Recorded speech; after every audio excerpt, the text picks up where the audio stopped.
Students, how are you? Class 12 commerce subject हमारे इस video में रहेगा बिजनेस स्टडी और चैप्टर हम नया स्टार्ट करने वाले हैं प्लानिंग। इससे पहले हमने बिजनेस एनवायरनमेंट तक तीनों चैप्टर कवर कर लिए, nature and significance of management, principle of management and business environment. तीनों चैप्टर की मैंने केस स्टडी भी आपको प्रैक्टिस कराई थी, होप्स आपको समझ में आई होगी। अब हम चैप्टर स्टार्ट कर रहे हैं प्लानिंग। बच्चों, प्लानिंग क्या होता है पहले इसका लिटिल इंट्रोडक्शन ले लेते हैं। प्लानिंग का मतलब है कि हमें सोचना है पहले कि हम भविष्य में क्या करने वाले हैं, उसी चीज को प्लानिंग कहते हैं। इसी कंसेप्ट को आधार पर रखते हुए हम अपना चैप्टर स्टार्ट करते हैं। तो पहले पढ़ेंगे हम मीनिंग ऑफ प्लानिंग। तो planning can be defined as thinking in advance, कि हमें पहले से ही सोचना है what is to be done, when is to be done, how is to be done and by whom it should be done. जब हम सोच रहे हैं और 4 क्वेश्चन का आंसर दे रहे हैं तो इसका मतलब हम प्लानिंग कर रहे हैं। अब वो 4 क्वेश्चन क्या है? What is to be done, क्या करना है। When is to be done, अब वो चीज कब करनी है, व्हेन माने कब। थर्ड है how is to be done, अब वो कार्य कब कैसे किया जाएगा। And by whom it should be done, और वो कार्य किसके द्वारा किया जाएगा।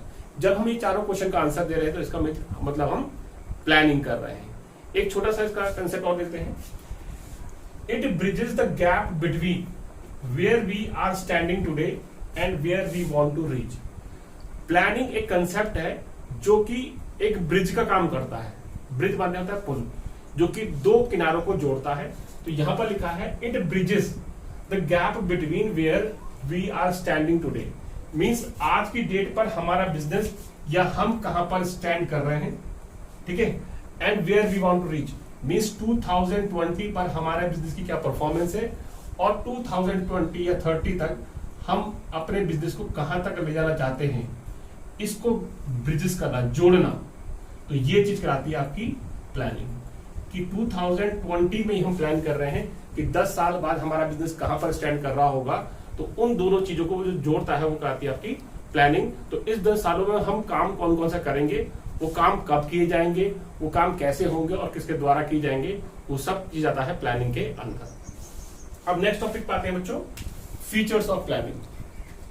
पहला फीचर है आपका planning contributes to objective. Objective होता है कि उद्देश्य, कि हमें क्या काम करना है। तो प्लानिंग कॉन्ट्रीब्यूट्स टू ऑब्जेक्टिव का मतलब हो गया यहां पर कि ऑब्जेक्टिव की एब्सेंस पर हमारी प्लानिंग यूजलेस है। अगर किसी भी बिजनेस एंटरप्राइज का, किसी भी कंपनी का या बिजनेस ऑर्गेनाइजेशन का कोई भी ऑब्जेक्टिव नहीं है, वो बिना ऑब्जेक्टिव के काम कर रही है, तो उसके लिए प्लानिंग यूजलेस है या वर्थलेस है। तो वहां पर प्लानिंग का कोई जरूरत नहीं है, ठीक है। आप कोई काम कर रहे हैं और आपके कोई ऑब्जेक्टिव नहीं है तो आपके लिए वो प्लानिंग यूजलेस रहेगी, आपको प्लानिंग की जरूरत नहीं पड़ेगी। लेकिन अगर आप प्लानिंग कर रहे हैं कि हमने क्लास 12 कॉमर्स में कैसे पढ़ना है और हमारी परफॉर्मेंस लास्ट बोर्ड एग्जाम में कैसी रहेगी, ये आपके ऑब्जेक्टिव है कि मुझे बोर्ड एग्जाम में 80% 90% रिजल्ट अचीव करना है, ये आपके ऑब्जेक्टिव है। उस ऑब्जेक्टिव को पाने के लिए ही आप प्लानिंग करेंगे। सेकेंड फीचर है यहाँ पर प्राइमरी फंक्शन। प्राइमरी फंक्शन मतलब है फर्स्ट फंक्शन। प्लानिंग हमने मैनेजमेंट के अंदर 5 फंक्शन ऑफ मैनेजमेंट पढ़ा था। वो 5 फंक्शन क्या थे बच्चों? Planning, organising, staffing, directing and controlling. ये 5 फंक्शन थे बच्चों।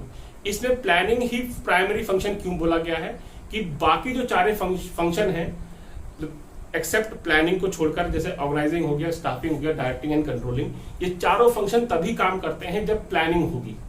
गॉट बच्चों? मींस आप एग्जांपल है, ऑर्गेनाइजिंग फंक्शन में हम करते क्या है? ऑर्गेनाइजिंग फंक्शन में हम अथॉरिटी एंड रेस्पॉन्सिबिलिटी डिसाइड करते हैं अपने एम्प्लॉयज के लिए, अपने लेवल ऑफ मैनेजमेंट के लिए।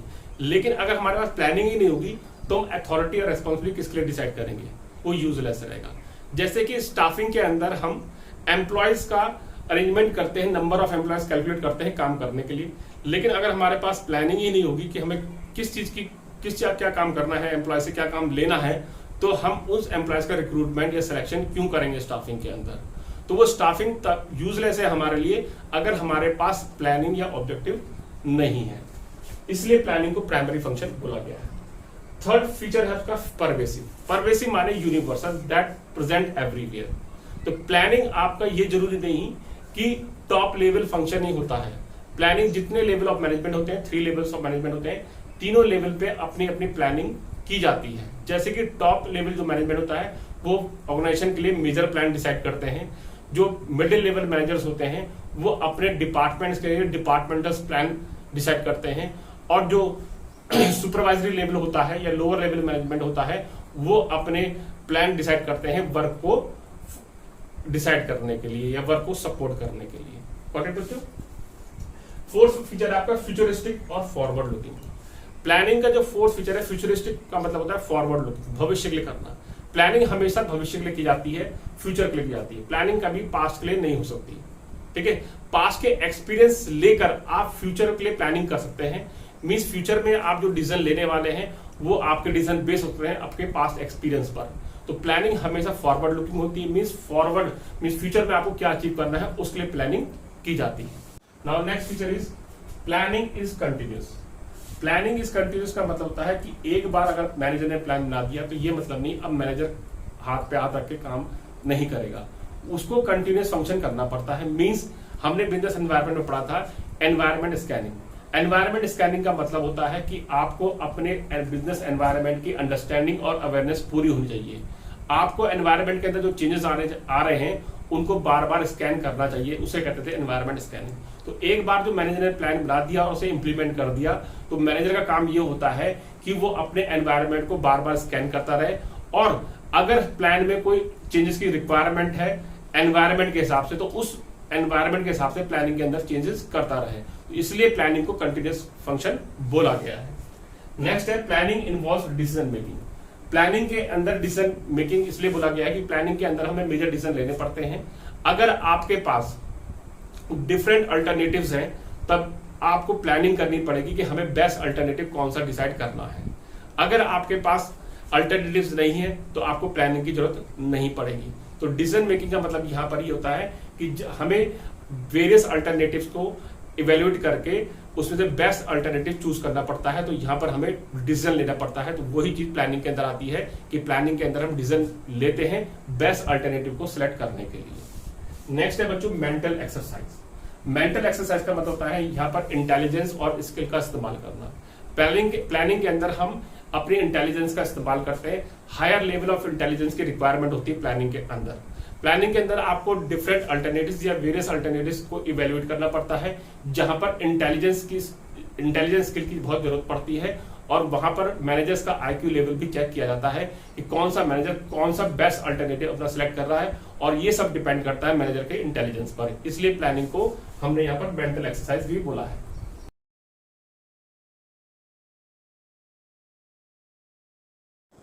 Now come to the next topic बच्चों, importance of planning. Why planning is necessary? Why planning is important for the organization? ये टॉपिक हम पढ़ेंगे। तो पहला पॉइंट है बच्चों यहाँ पर प्लानिंग प्रोवाइड्स डायरेक्शन। प्लानिंग हमें दिशा प्रोवाइड करती है, दिशा दिखाती है। मीन्स प्लानिंग के अंदर हम future course of action decide कर लेते हैं। मीन्स फ्यूचर में हमें क्या क्या काम करने हैं वो हम पहले से डिसाइड कर लेते हैं। तो वही काम हम अपने एम्प्लॉयज को और मैनेजर को बताते हैं, और वही फ्यूचर कोर्स ऑफ एक्शन हमारे मैनेजर्स और एम्प्लॉयज को डायरेक्शन प्रोवाइड करते हैं कि उनको कैसे कैसे काम करना है। सेकंड पॉइंट आते हैं बच्चों planning reduce risk of uncertainties. Uncertainties word का मतलब होता है थिंग विच इज अननोन, जो चीजें आपको पहले से मालूम ना हो, और उसके रिस्क को प्लानिंग रिड्यूस करता है। रिड्यूस मतलब कम करना। रिस्क कभी बच्चों बिजनेस से एलिमिनेट या खत्म नहीं हो सकता, रिस्क को सिर्फ रिड्यूस किया जाता है। रिस्क हमेशा प्रेजेंट रहता है। अब प्लानिंग हमारे इस अनसर्टेनिटी रिस्क को कैसे रिड्यूस करता है, क्योंकि प्लानिंग के अंदर हम future course of action decide कर लेते हैं, अपने फ्यूचर ऑब्जेक्टिव डिसाइड करते हैं on the basis of assumption. हम कुछ अजम्पशन लेते हैं जो कि हमारे अजम्पशन अवधारणाएं कहते हैं, कि मीन्स हमारे फ्यूचर में 3 महीने बाद ऐसी सिचुएशन आ सकती है मार्केट के अंदर, उस चीज को कहते हैं अजम्पशन, पहले से ही अज्यूम कर लेना। और ये अजम्पशन डिसाइड होते हैं हमारे पास्ट एक्सपीरियंस में। जब हम अपने अजम्पशन बनाते हैं तो उससे हमें ये पहले से अनुभव हो जाता है कि फ्यूचर में ऐसी चीज हो सकती है, और जो कि हम 99% या एग्जैक्ट हम उसे डिफाइन कर लेते हैं कि फ्यूचर में हम ऐसा फेस कर सकते हैं, तो हम उसकी पहले से तैयारी कर लेते हैं। थर्ड आपका planning reduce overlapping and wasteful activities. Planning हमारे ओवरलैपिंग और वेस्टफुल एक्टिविटीज को भी रिड्यूस करने में हेल्प करता है। और वो कैसे करता है? प्लानिंग के अंदर हम मेजर प्लान या मेन प्लान बनाते हैं, और वो मेन प्लान हमारे जो डिपार्टमेंटल्स होते हैं, डिपार्टमेंटल हेड होते हैं, डिपार्टमेंट होते हैं, उनके लिए वो डिपार्टमेंटल प्लान बताते हैं उस मेन प्लान के हेल्प से। जब प्लान डिपार्टमेंट्स हमारे डिपार्टमेंटल प्लान बनाते हैं या सपोर्टिव प्लान बनाते हैं, तो अब हमारे डिपार्टमेंट्स और टॉप लेवल मैनेजमेंट के जो प्लान बनाया गया है उनके बीच में सही से कोऑर्डिनेशन होता है। जब कोऑर्डिनेशन सही होता है डिफरेंट डिपार्टमेंट के बीच में और मिडिल लेवल और टॉप लेवल के बीच में, तो वहां पर ओवरलैपिंग के चांसेस कम हो जाते हैं। ओवरलैपिंग का मतलब होता है बच्चों कोई भी काम छूट जाना या कोई भी काम हम दोबारा रिपीट कर लेना, उस चीज को कहते हैं आप ओवरलैपिंग। नाउ नेक्स्ट पॉइंट बच्चों, promotes innovative ideas. Innovative ideas का मतलब होता है न्यू आइडियाज। प्लानिंग के अंदर हमें हाई इंटेलिजेंस की रिक्वायरमेंट होती है, क्योंकि यहाँ हमें बहुत ज़्यादा सोचना पड़ता है अपने फ्यूचर गोल को डिसाइड करने में और उनको अचीव करने के लिए। प्लानिंग हमारे मैनेजर्स को एक ग्रेटर स्कोप प्रोवाइड करती है कि वो राइट मेथड्स, बेस्ट मेथड या राइट आइडियाज या बेस्ट आइडियाज को इम्प्लीमेंट कर सके अपने गोल को अचीव करने के लिए। नेक्स्ट आता है बच्चों स्टैंडर्ड फॉर कंट्रोलिंग।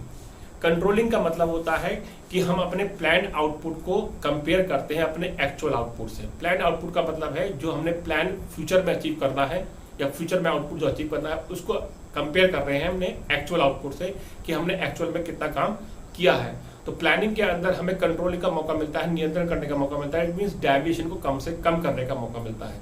अगर हम प्लानिंग के अंदर अपने प्लान आउटपुट और एक्चुअल आउटपुट या परफॉर्मेंस को कंपेयर करते हैं तो हमें डेविएशन का पता लगता है।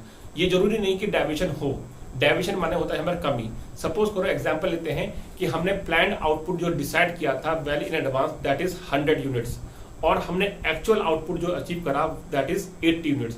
तो यहाँ पर जो डेविएशन है जो कंपेयर कर रहे हैं प्लान आउटपुट को actual output say that is 100 minus 80 that is deviation will be 20। तो यहाँ पर हम पहले से ही उसको कंट्रोल करना शुरू कर देंगे कि हमारी 20 यूनिट्स जो डेविएशन है वो आगे जाके कम से कम हो जाए। मींस डेविएशन की यूनिट्स को हम कम करेंगे, मींस एक्चुअल आउटपुट की परफॉर्मेंस को हम बढ़ाना शुरू करेंगे। तो यहाँ पर हमें प्लानिंग मौका देता है कंट्रोलिंग करने का। नेक्स्ट और लास्ट स्टेप जो help in decision making. Planning हमें डिसीजन मेकिंग में भी हेल्प करता है, क्योंकि प्लानिंग के अंदर हम फ्यूचर प्लान डिसाइड करते हैं या फ्यूचर गोल डिसाइड करते हैं। फ्यूचर गोल को डिसाइड करने के लिए मैनेजर्स को मौका मिलता है वो अपने डिसीजन फास्टली लें ताकि वो उन गोल्स को और उन प्लान को अचीव कर सके। होप सो बच्चों आपको ये टॉपिक समझ में आएंगे।